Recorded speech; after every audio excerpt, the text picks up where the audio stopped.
हे beautiful soul friends, life में कभी कभी बुरा हमारा अच्छा होने के लिए भी होता है।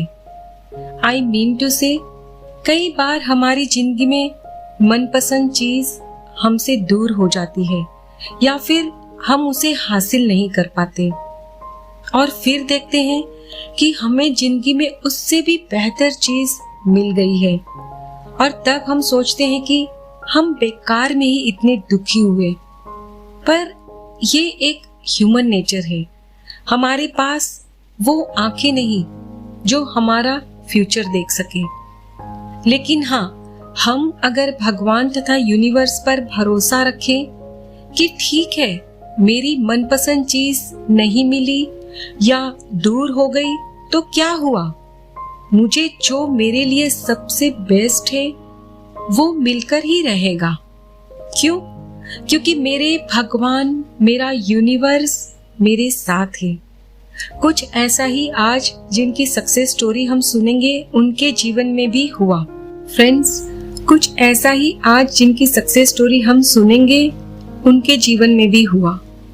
ये लिखती है, मैं इतनी अविश्वसनीय रूप से आभारी हूँ कि इस ज्ञान ने सही समय पर मेरे रास्ते को पार कर लिया और मुझे मेरी मंजिल तक पहुंचा दिया। इस ज्ञान को हम तक पहुंचाने के लिए तहे दिल से मैं रोंडा मैम तथा उनकी पूरी टीम को धन्यवाद कहती हूँ। मेरे बॉयफ्रेंड ने मेरे साथ अपना रिश्ता तोड़ लिया, जिसे मैं बहुत बुरा तरीका कहूंगी।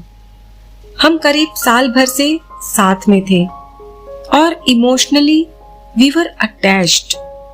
इस ब्रेकअप ने मुझे इतना दर्द और परेशानी दी कि मैं कई हफ्तों तक न खा सकती थी और ना ही सो पाती थी।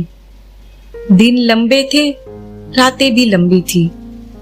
मेरे परिवार में सब लोग मुझे संभाल रहे थे, बहुत प्यार दे रहे थे, पर फिर भी मैं खुद को अकेला और उजड़ा हुआ ही महसूस करती।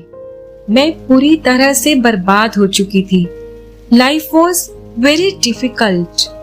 मैं डिप्रेशन में चली गई, इमोशनली बुरी तरह से टूट चुकी थी, जिसकी वजह से मुझे बात बात में गुस्सा आ जाता था। मेरे लिए वजन कम करना हमेशा चैलेंजिंग ही रहा है, लेकिन उस वक्त स्ट्रेस की वजह से करीब 12 किलो वजन मेरा 1 महीने में ही कम हो गया था।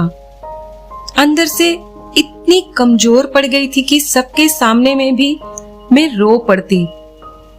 अपने एक्स को वापस पाने का तरीका ढूंढते ढूंढते मैं द सीक्रेट से टकरा गई। मैंने इस बुक को पढ़ा और अप्लाई करना शुरू कर दिया। 5 महीने तक कुछ नहीं हुआ। मुझे लगा कि ये काम नहीं करता, लेकिन फिर मैंने इसी साइट पर बहुत सारी सक्सेस स्टोरीज पढ़ी। तब मुझे समझ आया कि मेरे लिए ये काम क्यों नहीं कर रहा था जैसे मैं चाहती थी। मेरे अपने पुराने बिलीफ्स के कारण मैं लेट गो ही नहीं कर पा रही थी। अब मैंने निश्चय कर लिया था कि मुझे लेट गो कर देना है। पहले मैं सोचती थी कि मैं और मेरा एक्स एक हैप्पी रिलेशनशिप में फिर से साथ है, पर अब मैं सोच रही थी कि मैं बहुत ही एक प्यारे रिश्ते में हूँ, अपने एक्स या उससे भी बेहतर इंसान के साथ। लेट गो करना थोड़ा मुश्किल है, मुझे भी वक्त लगा, एकदम से नहीं हुआ, लेकिन आखिरकार मैंने धीरे धीरे लेट गो करना शुरू कर दिया। मुझे पूरा विश्वास था कि मैं प्यार के काबिल हूँ। जब भी मैं किसी कपल को कहीं भी देखती तो उनके लिए ग्रेटफुल फील करती। मैं ऐसा महसूस करती कि जैसे वो मैं ही हूँ और उनके लिए भगवान को धन्यवाद कहती।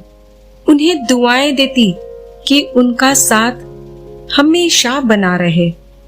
मुझे अपने अंदर सुकून महसूस होने लगा। मुझे कई लड़के पसंद करते थे, लेकिन फिर भी मैंने अपने बॉयफ्रेंड के अलावा किसी दूसरे लड़के की तरफ खुद को अट्रैक्ट नहीं पाया और ब्रेकअप के बाद मुझे लगता कि मेरे लिए जैसे दूसरा कोई लड़का बना ही नहीं है। इसीलिए मैं उसे अपनी जिंदगी में वापस चाहती थी। बाय द वे, वो अपनी जिंदगी में मूव ऑन कर चुका था और वो खुश था। अब मेरे लेट गो कर देने के करीब 1 महीने बाद मैंने अपनी जॉब चेंज कर ली, जहां मुझे मेरा प्यार मिला। ये सब कुछ बहुत तेजी से हुआ। मैंने कभी अपने अंदर इतना प्यार पहले महसूस ही नहीं किया था। आज जब मैं इसे देखती हूँ तो मुझे समझ में आता है कि क्यों मेरे एक्स के साथ मेरा रिश्ता टूटा। मेरे प्रेजेंट बॉयफ्रेंड में वे सारी बातें हैं जो मैं अपने पार्टनर में चाहती थी। हर दिन मैं उनके और मेरे अद्भुत रिश्ते के लिए भगवान का शुक्राना करती हूँ। जो कोई भी यहाँ ब्रेकअप से गुजर रहा है उनसे खास कहना चाहूंगी कि ये डिफिकल्ट है, लेकिन मैं आपको अश्योरेंस दे सकती हूँ कि ये ज्यादा देर नहीं टिकता। देर सवेर ये सब ठीक हो ही जाता है। आप अपने आप से मजबूत रहने का वादा करें, खुद को बिखरने न दें, खुद को भरोसा दिलाए कि भगवान तथा यूनिवर्स सब कुछ संभाल रहे हैं। अपने पास्ट को पकड़कर नहीं रखिए, उसे जाने दीजिए, तभी आपके जीवन में वो आएगा जिसकी आपको ख्वाहिश है, जो आपके लिए ही बना है। अपने दिमाग से क्लियरली पूछे कि आप क्या चाहते हो और फिर उसी के साथ आप बने रहें। मैं अगर मेरा एक्स वापस आ भी जाता है तो भी मैं अपनी जिंदगी में उसे वो जगह नहीं दूंगी, क्योंकि वो जगह मैंने किसी और को दे दी है और मैं खुश हूँ मेरे प्रेजेंट में। Thank you, thank you, thank you universe. I hope friends आपको मेरी आज की लॉ ऑफ अट्रैक्शन की ये सक्सेस स्टोरी सुनकर जरूर मदद मिलेगी कि आपने अपने जीवन में आगे क्या करना है। खुद से ढेर सारा प्यार करें, अपना और अपने परिवार का बहुत अच्छे से ख्याल रखिए। Please take care of your self and your family. Stay healthy, stay blessed. फिर मिलते हैं।